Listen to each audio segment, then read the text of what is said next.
1. Let me briefly set the scene. I work in a very small office, no bigger than 30 feet by 15 feet. It's minimally furnished and tidy. There is a small toilet and a small kitchen. 2 other people work with me, one of which is on holiday. My other colleague works mornings only. Monday afternoon, I am doing accounts work all afternoon until I leave at around 5:30. I need my calculator for this work.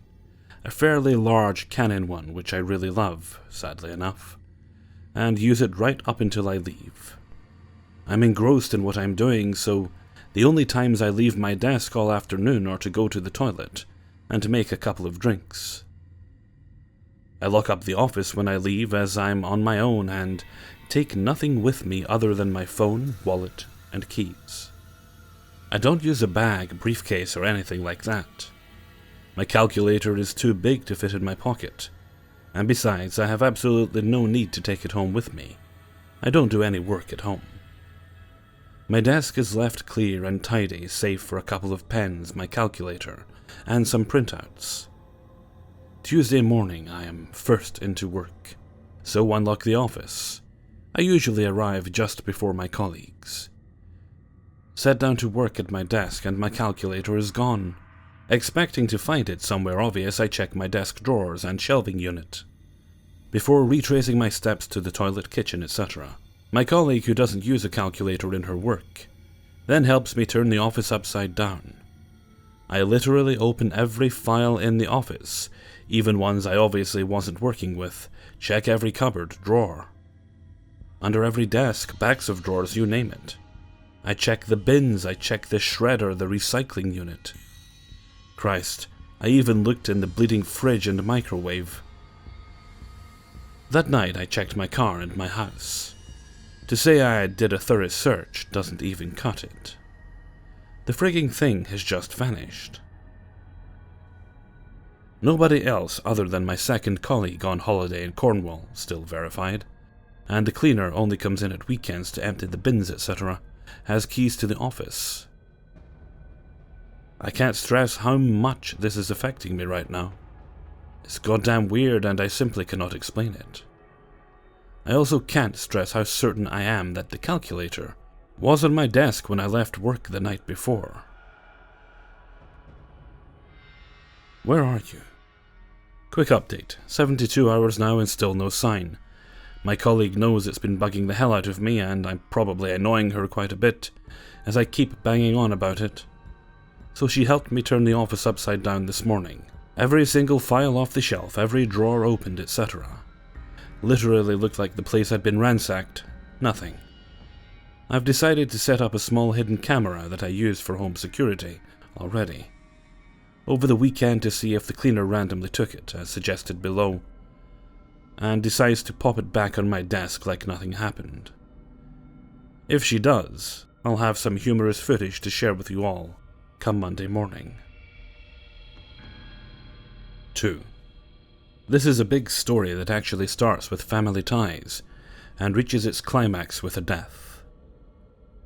I still experience this phenomenon to this day, and I still have a hard time believing if it's true or not. My family has a history of having certain ESP abilities, specifically that of telling the future, and being able to sense trouble without any knowledge of it beforehand.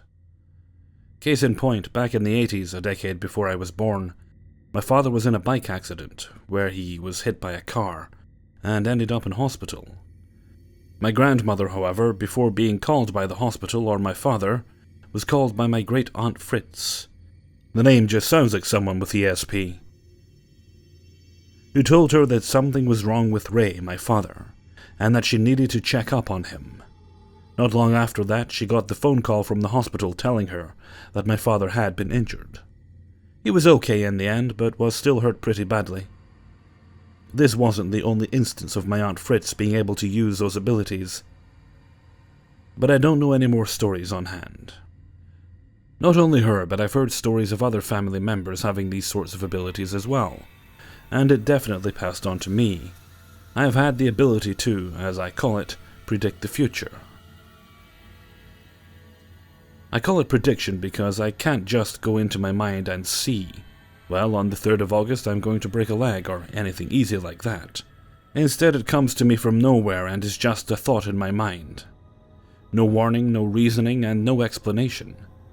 It can either be a thought, as it will be in this story I'll be telling, or it can even be a mental image. The mental images aren't important for this story, but they are still a thing, and any time I see something that I saw in a mental image, it's like déjà vu but maxed out. I get dizzy and my mind has a hard time comprehending the fact that I have seen this exact image before. Anyways, the story begins in freshman year of high school. Back in middle school, I had been pretty good friends with a kid named Skylar, who was pretty friendly with me after I had moved to the school and became the new kid. He and another guy, Austin, were friends of mine for a while, but Skylar had to move to another school in the district. Soon enough, though, we met up again in high school and even had a math class together. I saw this as a great chance to hang out and get to become friends again, after a while of not seeing each other, and we got along just as well as we used to. Skylar was a great guy who always got along with everyone, and I don't ever remember hearing of anyone who didn't like him, or at least weren't vocally speaking out against him. He was in football, and wanted to play on the school's team. He was popular with everyone and always had friends, and wasn't that bad of a student, despite not being a top-tier one. He was well liked, and he liked everyone. When October rolled around, we were starting to think about midterms. My high school had a sort of semester-like scheduling, and had midterms in early November. And so my math class was taking a test the day after trick-or-treat. That day Skylar, a friend of ours, Autumn, and I had been studying in class for the test the next day. And I learned some new stuff about Skylar from after he moved. I learned that he and Autumn had met in the middle school he moved to, and they even dated a little, and that he moved to New Cedar. Ultimately, we were having a horrible time studying for this test, as did everyone else because our teacher was kinda shit. And we weren't very satisfied studying-wise. That night, Skylar and a younger friend of his, Michael, went out during trick-or-treat. That night, disaster struck. When I was getting ready for school the next morning, my mom yelled out to me from her bedroom, where she was watching the news, telling me a student from my high school who lived in New Cedar had been struck by a car and was in critical condition. The second I heard it, instantly the name Skylar came to mind. When I was on the bus to school, I thought about how unlikely it was that the first name that popped into my mind, Skylar, could have been the person who died. At least a third of the school lived in New Cedar, and they never specified what grade the student who died was in. When I got to school and heard the announcement, I was even more shocked to discover how right I actually was. The night before, Skylar and Michael had been walking nearby the school, and crossed the street at a sidewalk.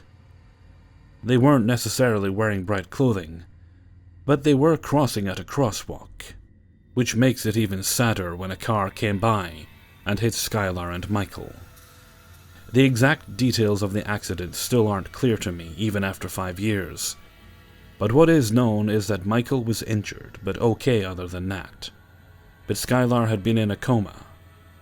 Before a week had passed, the doctor said that he may never wake up from the coma, and the decision was made to pull the plug. It was a haunting experience for our class, and would leave a lasting impact. A scholarship was made in his name, and the yearbook put him in as an honorary senior, along with another student in our grade who died in my senior year. This event shook me a little too much. It was personal. And I had just seen him the day before like everything was normal, but despite the fact that it would have been basically impossible to guess who it was correctly, the first name that popped into my head was it. I still, to this day, debate with myself on whether or not I truly predicted it, or if it was just me getting really lucky with my guess. But it scares me to think that I predicted the death of one of my friends. What do you guys think? Is this really just me being over-paranoid? 3. I was in the 4th grade when my grandpa died. Although we didn't get to see each other as often as we would both have wanted, he lived in Florida and I lived in New York, we still had a very special relationship. When he was in his last few days, my family and I went down and stayed with him while he laid in the hospital bed in hospice care. He couldn't speak really, or move at all, but everyone noted how when I would walk in the room he would open his eyes wider, and even smile a little. I would crawl into the hospital bed with him and just lay there. The next day he died. A few days after, my dad took me and my brothers into my grandfather's home to gather some things of his we might have wanted to take to feel close to him. I took some random things, a golf shirt, a leather watch, and a cigar box.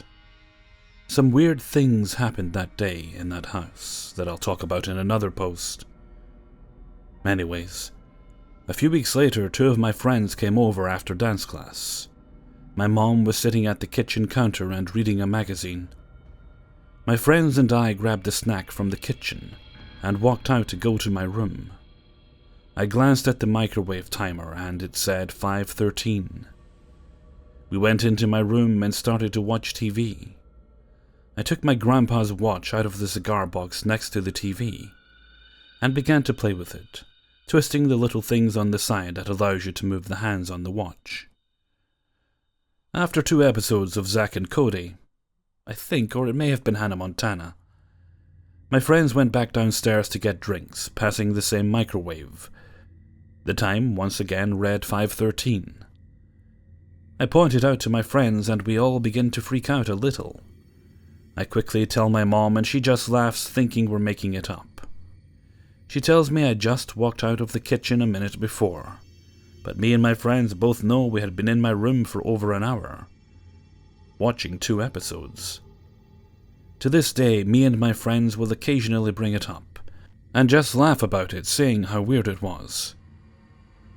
And to this day, my mom doesn't believe me. 4. At work, we have to wear staff ID passes on a lanyard around our necks. It's just a normal part of going to work. You put your badge on in the morning and take it off when you go home. You don't remove it during the day because, as well as functioning as an ID badge, the pass is also used as an access card to swipe and gain entry to various internal doors and move around the building. Most of the time it's just there around your neck, and you don't give it a second thought. I'm sure that anyone who works for a large organization knows exactly what I mean. The story itself is relatively brief, and is simply this. I was sitting at my desk on a normal afternoon, talking on a phone call when my lanyard and pass fell from around my neck and landed in my lap. It was nothing violent or spooky. It didn't feel like anyone had pulled or yanked on it. It simply fell. In fact, I actually felt the lanyard slipping down the sides of my neck before dropping into my lap. These lanyards have a safety clasp at the back which is designed to slip open and prevent strangulation if your pass gets caught on something. Mine's pretty old, so my first thought was that the clasp must be getting worn, and had somehow slipped open of its own accord. I was baffled, amazed, dumbfounded, when I picked it back up and found the catch still secure. I still just can't comprehend how this happened. The lanyard is a completely closed circle which was around my neck. The only possible way to take it off without opening the safety catch is to lift it over my head, which I didn't do. And even if I did that unconsciously, I would have had to put the phone down on the desk first, which I know I didn't do. It's impossible, but there it is. This was about 3 weeks ago, and I know it's only a small thing, but it's still really playing with my mind. It happened. I know it happened. But it simply isn't possible for it to have happened. 5. I have a short and maybe not very significant glitch story myself, but still, it's my only glitch experience. that I'm sure can be nothing else.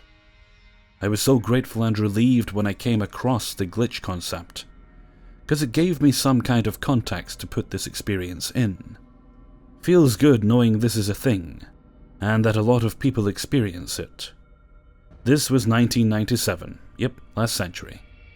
I don't have a boring life, quite the contrary actually. I just have a very good memory. Me and a friend went to the cinema to see the sci-fi movie Contact.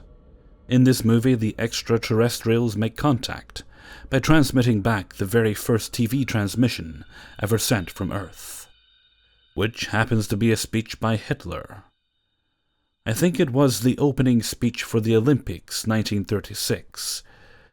To begin with, they only have an unknown transmission that they are trying to work out, when slowly the anti-iconic gestalt of Hitler manifests on their big screen. There is, understandably, some tension among the people working with it, like, are the aliens Nazis kind of tension and nervousness. And one of them cracks a sarcastic joke, saying, "Sieg Heil, we like your style," as if that were to be what the ETs wanted to say with their transmission. It is the only joke, I think, in the entire movie, and it is a little funny because it rhymes and all.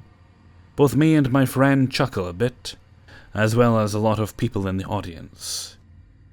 We both liked the movie immensely, so we went back to watch it again the next day. Nerds, yes.